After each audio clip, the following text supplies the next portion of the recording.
What will change in the workplace over the next 7 years? These are India-specific points. First, you'll have 3 generations at work. You'll have people in some industries, you'll have people in the 20s, 30s, 40s, 50s.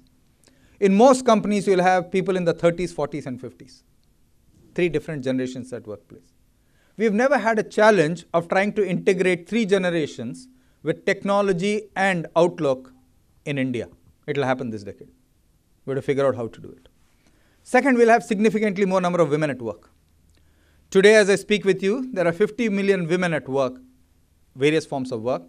There are about 148 million women studying, and there are 230 million women who are doing nothing, staying at home.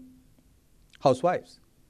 Out of these 140 million women who are studying, even if 25%, 30% came to the workplace, the number of women in the workplace will double this decade. What happens to the male ego then? Not easy. What happens to policies then? Not easy. You will have a very different workforce with the number of women doubling at the workplace. Third, you'll have a very young workforce. India will get younger, more educated, and richer this decade. In 2020, the average age in India will be 29. In 2020, the average age in America and China will be 37. In 2020, the average age in Europe and Japan will be 46. India will be the only big country with an exportable surplus of talent. A very young workforce, but it will be a global workforce.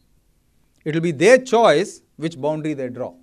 Will they draw the boundary of NCR to say, I'll only work in NCR? Will they draw the boundary of North Zone? Will they draw the boundary of India? Or they draw the boundary of Asia or the world? They will be a truly global workforce. You'll have an implant workforce. We already see it. Almost all of security is implant. Almost all of travel is implant. Almost all of canteen services is implant. Somebody else does it on your premises. You'll have more and more of that. In many areas which you thought was not possible, like marketing, etc., you will start seeing this.